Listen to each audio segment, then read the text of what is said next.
Credit cards.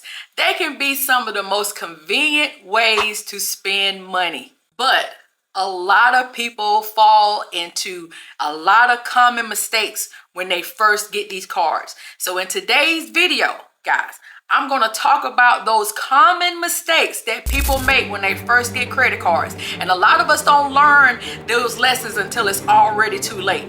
So if y'all looking at this video for the first time and you never got your first credit card, or maybe you already have a credit card, but you still might not know these things that I'm going to talk about today, this is your video, so make sure that you stay tuned. Welcome back to Starr Knows Credit. My name is Starr Carter, and on this channel, I talk personal financial education. So if that sounds like something that you're interested in, please consider being a subscriber. Make sure you guys are giving this video a thumbs up. That way it gets pushed out to more viewers, and cut on your notifications. That way you don't miss out whenever I drop some new content. I really do appreciate all the love. So let's go ahead and let's get into today's video. When people first get credit cards, they make a lot of common mistakes. And I have too, honey. I am the poster child of making wrong credit card moves, just wrong credit moves in all. If y'all know my story, if y'all are not new to my channel, then you should already know my story with my credit. If not, I will link that video above. But I'm telling you guys, credit is not one of those things that are easy to learn. And the credit card mostly does not come with any instructions. So today I am going to make sure that we're no longer making any credit card mistakes, because I'm going to talk about those common mistakes that we do. And I got 7 of them. 7 common mistakes that we do that we have got to stop in order for us to build our credit, sustain our credit, and make sure that we have the best financial footing going forward. So if y'all are ready, let's dive in. Mistake number 1. Many people think that they have to carry a balance from month to month in order to build their credit. Lies. Lies, lies, lies. No, you do not. The credit bureau has no idea that you're carrying a balance from month to month. Only the credit card issuer, whoever gave you that credit card, knows that you're carrying a balance from month to month. The only thing the credit bureau knows is that what is reported as your balance when your statement is reported to them. That's the only thing they know. They have no idea that you could have paid it off and then ran it back up, for all they know. They have no idea. So it has nothing to do with your credit score carrying a balance. All you're doing is paying unnecessary interest to the card issuer. They're getting money off of you for free, okay? Because whatever it is that you bought, say for instance, you bought this mic that I'm talking in, and this mic costs $300.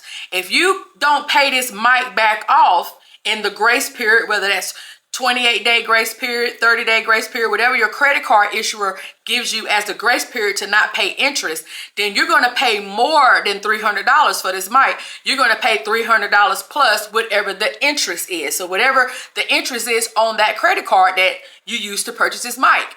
So that means that it could be anywhere from 20% or higher, because right now, because of the Fed interest rate hikes, a lot of credit cards is over 20%. That's like the average now. And depending on where your credit was when you got that credit card, that's how high the interest could be. So your interest could be anywhere from, like I said, 20% all the way up to 35% for some cards. I talked about some of the worst cards you could get, some of those so-called rebuilding cards. I'm going to link that. It has interest rates of 35.99%, like Credit One Bank and stuff like that. So if you're carrying a balance on those credit cards, you might as well just take your money and throw it in the trash. But just taking it, throw it in the trash, because that's what you're doing. You're just giving them money. Do not carry a balance. You do not have to carry a balance for utilization purposes. What you want to do is you want to pay those balances off every month by the due date. So therefore you're never late, and therefore you're not paying unnecessary interest. Now, the next day after the due date, so say today's the 17th, so say the due date is on the 17th. Tomorrow is the 18th. So on the 18th, what you can do, because now that due date has passed, you're not going to pay any interest on the charges that you did in the last billing cycle.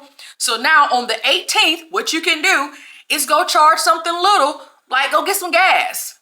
Or go buy your sandwich. Okay? Go to Chick-fil-A and get your Chick-fil-A combo.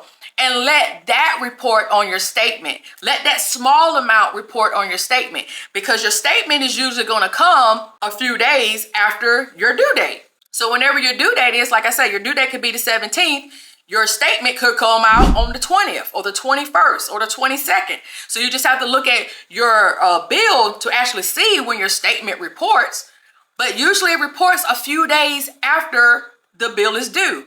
So charge something small after you've been already paid the bill off. And that way you will have something small under 10% reporting on your credit. And that way your utilization is really, really low. And you're going to get the highest points from the credit utilization category. We already talked about that in my breakdown video, that 30% of your credit score, that looks like 165 points.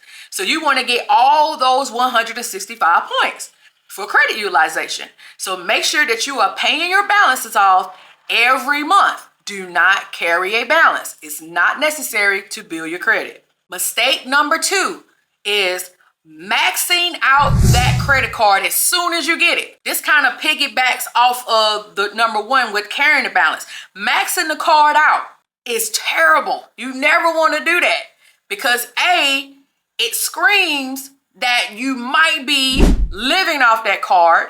And 2, it's not even a good look for the financial company because then they start biting their nails because they don't know if you can pay it back off, depending on, especially depending on the limit that they gave you. Because if you got like a $5,000 limit or a $10,000 limit, surely you should have that kind of money to pay the card back off. But a lot of times we don't, and we carry balances and we maxing these cards out. And not only by maxing out the card, it's a bad thing just because of what I just talked about, because of credit utilization. That's well over 30% because if you max your card out, that means you're at 100% usage of the available credit. And you never want to do that.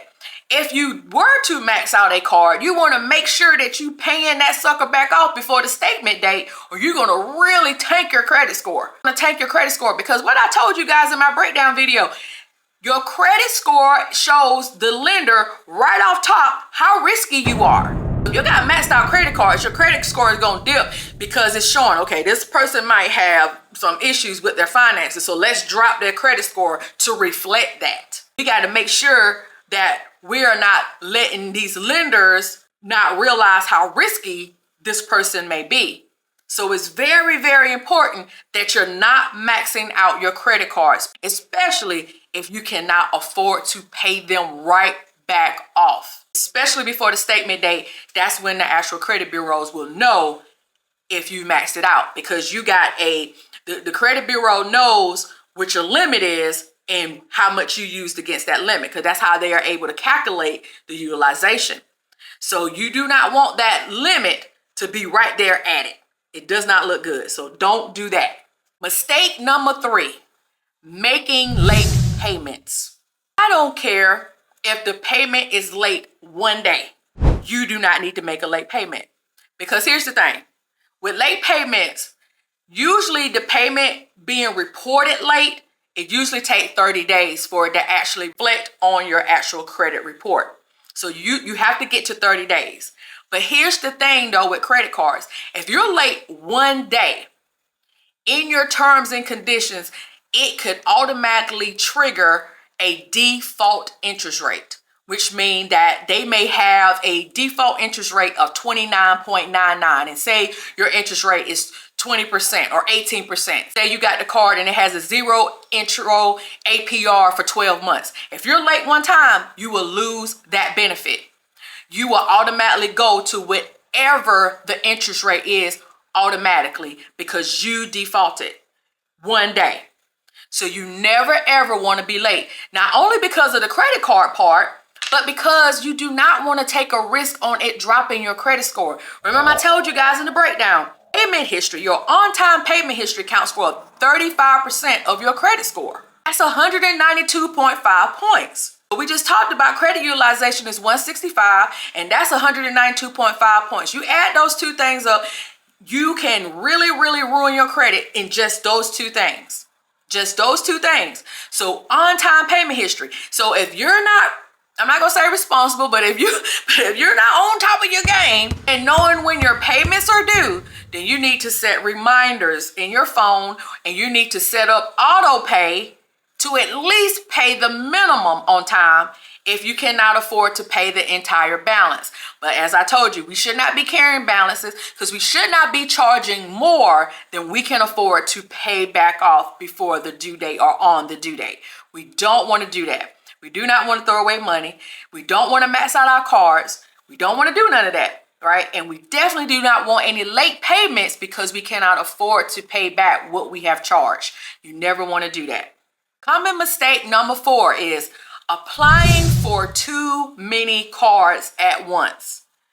It could be a rush, guys. It could be a rush. Once you get that first approval, especially when you get your credit up, especially if you've had bad credit and now your credit is, halfway decent and you're starting to get approvals, you want to apply for everything. I know you go on these YouTube channels and we're telling you about this credit card and how you can get this credit card and all those different things. And so you want to actually go and apply, but you don't want to do that. You don't want to do that because a lot of times these cards are going to pull a hard inquiry, and hard inquiries are going to stay on your credit report for 2 years. And a healthy amount of hard inquiries is only 2 to 3 every 2 years. So you want to make sure that those inquiries are having the time to fall off before you're even applying for another thing. So say I applied for this gold Express card back in November, so I know that hard inquiry, well actually I didn't get a hard inquiry because I already was a customer of American Express, but just say if I wasn't a customer of American Express, that hard inquiry would stay on my credit report until November of 2025, right? Yeah, because that was 2023. So that hard inquiry would stay on my credit report. Actually, it won't come off until December of 2025 because it's really like 25 months, not 2 years exact. It's usually like 25 months. So I would not want to apply for anything else, especially with Experian, because that's who American Express use. I would not want to be running up inquiries on Experian, which a lot of credit card companies are using now. So you can always play the game if you know which credit bureau they use. So if you know that American Express uses Experian, then the next card you apply for, you might can do it on TransUnion or Equifax. But you still want to keep your inquiries low on all three. But if you did want a credit card stack, juggle with the different bureaus. Get a credit card on this one, get a credit card on that one, get a credit card on that. But also with that credit card stack and that caveat, you are still lowering your average age of your credit. And we want a long length of credit, right? We want a long credit history. So the more new credit that you get, that's going to lower that average age of your credit. So you want a very long credit. So if you got a thin credit profile, you don't want to keep applying and averaging that age back down, because you want to at least have at least 2 good strong years of good with the excellent credit. 2 good strong years of that. So you don't want to keep applying and lowering that. And also, guys, you know that applying for new credit is 55 points. From my breakdown, that's 55 points. Also, the length of credit, I think it might be 87.5. Check that video out. I break it all down for you. But those are points that are adding up, that if y'all want a perfect 850 credit score, those points matter. So don't apply for credit so often, okay? Do not apply for credit so often. Be more strategic in what you are applying for. I did a video about credit goals. You need to be setting credit goals. Why are you applying for this credit card in the first place? Does it have great rewards? Do you do a lot of grocery shopping and that's the reason why you want this credit card, because it gives you great points back on groceries? Or maybe you drive a lot, so are you getting this card because it has great points back on gas? Why are you applying for this credit card? Stop applying just to be applying. Have a credit goal. Why are you doing it? And is it going to help your finances? Is it going to benefit you for the big things that you may want in the future? Because when you want to get that car, when you want to get that home, you want to get the best interest rate. You don't want your interest to be high because your credit score is low because you got too many inquiries. It has brought your credit score down. Inquiry after inquiry after inquiry, eventually you could lose 20, 30, 40, even 50 points if you got a ton of inquiries, right? So we want to be very careful about that. So do not apply for a lot of credit and be strategic in the credit that you're applying for. Mistake number 5, ignoring the terms and conditions that come with the credit card. Now, I have been guilty of this myself in the past because they send you this whole booklet of stuff that they think that you're going to read, and majority of us are not reading it. But you really and truly need to read the front sheet, the terms and conditions, and know what the fees are, what the late fees are, what the penalties are, what goes on in the intro APR. Like I was saying earlier, if you get a 0 intro APR and if you're late, what does that look like? Okay, well, that defaults you into their highest interest rate, their default penalty interest rate. You need to know all these things because sometimes we use these cards and not realizing that we're not using them by the terms and conditions. And then when your credit limit is lowered or your card is closed, you're like, why y'all lower my limit? Or why you close my card? It's probably was something that you violated inside of the terms and conditions, but we don't read them, so you have no idea. So now you want to get on the horn and call customer service and cuss them out, but they're probably going to tell you, well, it's in our terms and conditions that you can't do da-da-da-da-da. So make sure you guys are reading at least the front page that tells you what your interest rate is going to be if you were to carry a balance, what your late fees are, which I know the CFPB is trying to get that changed to $8, like flat $8 for late fees. But you know the credit card companies are not going to fly with that. I mean, they might get the late fees down, but trust and believe that fee is going to go somewhere else. So you're going to be paying something else in the future, okay? They're not going to lose out on any money. So here's the thing. Just make sure that you are checking at least the front page that gives you all, that breaks all of that down. How much does a cash advance cost you? All those different things, right? You want to make sure to know all that information before you even use the card. And a lot of times when you apply for the card, you see the terms and conditions before you even hit submit on the application. They show it to you. So you can read through the terms and conditions before you even submit the application and make sure that it's something that you want to align your finances with. So make sure you're paying that some attention. It's very, very important. Common mistake number 6 is using these good old cards for non-essential items. Guys, you do not want to rack up credit card debt. It is not a good look.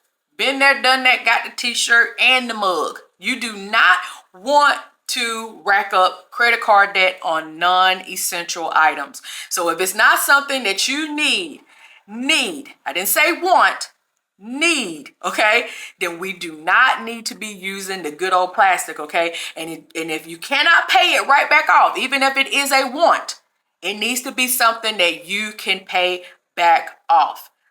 No excuses. I don't want to hear it, okay?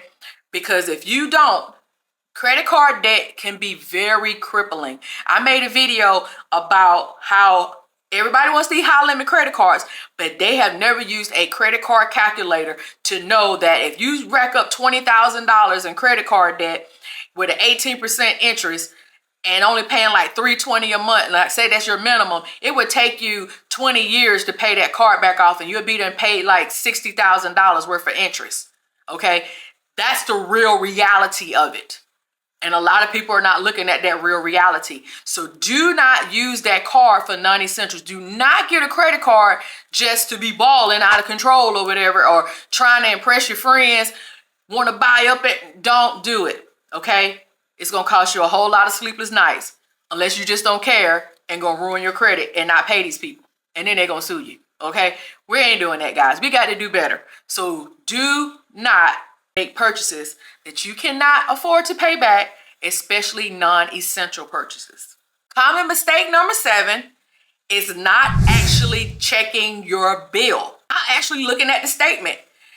That's how a lot of errors, fraud, and a lot of different things can come up on your credit, okay? Because you're not paying attention on what's going on your bill. So you might get a notification that your bill is able to view if you're looking at it electronically, or if you get it in the mail, you're just tossing it to the side. You need to look at your bill and make sure that everything is cool. Just like reading your term and conditions, you need to be checking what's going on in your bill. I had somebody to email me because their interest rate went up, and they said, is that something that's going on across the board with Chase? Is Chase just raising people's interest rate? And I was like, no, I have 4 Chase cards and I haven't gotten an email about my interest rate going up. And then she sent me a screenshot, and it's because she was late and she got a penalty interest. So she just thought that it was something that was going on. But because she hadn't read the terms and conditions to know that that would happen, that's first. And then second of all, it was in her statement that her interest rate was going to change, because they got to give you a notice that your interest rate is going to change. So it was in her statement that it was going to change. So, and why it was going to change. So you have to pay attention to these things, because you never know. And like I said, with the Fed rate hikes, inside of there, your rate may change anyway with no fault of your own, just because the Fed rate hikes is up right now. So they will still have to let you know though, if that is going to change. Prime example, I just got an email the other day from American Express on my business credit card that the interest rate on there was going to change from 22 to 24%. They had to let me know, and they said it was going to be effective in June. Right? So we're in May now, but they let me know it's going to be effective in June, because they have to give you a notice. So those are some things that's going to come in your credit card statements that even if you're getting it electronically, you want to view all those pages to make sure that there's nothing funky going on, and to make sure that you do recognize all of the charges. I also recommend that if you have a card that can notify you when there's a charge, like my American Express card, it notifies me every time a charge go through. Even my Navy Fed flagship card, every time I have a charge come through, I get a notification to my watch, my phone, I get a notification. So if your card has those features, make sure you cut those features on, so you know whenever there's a charge made, whether it's a recurring bill like subscriptions, or when you're, hey, you could be at a store right then. When I'm at a store, I get the notification right there that I just used the store at Walmart, I used the store at Food Line. Okay, so those are the things that you want to make sure that you do. All right, so those are my 7. But guess what, guys, I got a bonus. Because you know I love you. So the bonus one, common mistake number 8, taking money off the cards, making cash advances. Cash advances are the most expensive things next to carrying a balance, because a cash advance interest starts day 1 of you taking that advance. So if you take this card right now and go to the ATM, put this card in there, use your pen, right, and get that cash back. And usually the cash back that you can get on a card, or cash advance limit that you can get on a card, is usually 30% of the limit that you can get in cash. So my Navy flagship card has a $35,000 limit on it. I can get $10,500 off of it as a cash advance. And if I was to do that, it would charge me the interest rate that day. There is no grace period on cash advances. So you do not want to get that money, because that money is very expensive. Your purchases will have a 25, 28, 30-day grace period. But those cash advances, they charge you day 1. Whatever the interest rate is usually the highest interest rate. So your purchase APR could be 20%, but your cash advance APR could be 29%. That's going to tell you that in your terms and conditions, right? And checking it on your actual statement as well. It's going to list in your statement box, purchase interest, cash advance interest. You want to pay that some attention, because you do not want to get it. The first thing I did when I got my Discover card when I was 18, I went to the ATM and got $500 out. That's what I did. I didn't swipe. I swiped it at the ATM when I got $500 off of it. And that, I had no idea that $500 was going to cost me as much as it cost me. When I was carrying the balance on that, eventually it got up to over $3,000 just for $500. Yeah, because I kept just paying $25 minimum, and it kept compounding on interest, because the interest accrues every day with a cash advance. Had no idea. So those things that you really and truly need to pay attention to, especially if you're new, and even if you're seasoned and just didn't know. These are some of the things that you got to pay attention to, okay? So those were my 7 plus my bonus 8 common mistakes. Guys, leave me a comment and let me know what you thought about this video. Was there anything that I said on this video that you did not know? Is there anything else that you can add to the conversation? Please leave me a comment. Let me know what's going on so that we can keep this video pushing out to everybody else that might need to see it as well. Also, guys, you know the Credit Ready program is open. I am excited to have more members to join. We are always active in doing things. It's a course as well as a community. So make sure you guys check it out. Information for it will be in the description as well as the pinned comment. Also, guys, I got some candles down here at the bottom. You know I make candles, so I got 4 financial candles at the bottom that I'm going to be putting some more information out about those. So you guys check that out too if you want to support the channel. I really do appreciate you. And make sure you guys check out these next 2 videos. Get your financial literacy on. I see you in the next one. Peace.